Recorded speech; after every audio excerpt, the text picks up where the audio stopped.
അമ്പടി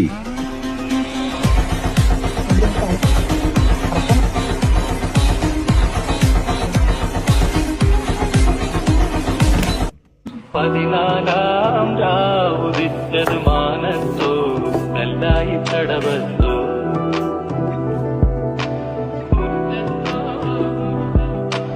പനിനീരിൻ പൂവിരിഞ്ഞത് മുറ്റത്തോ കണ്ണ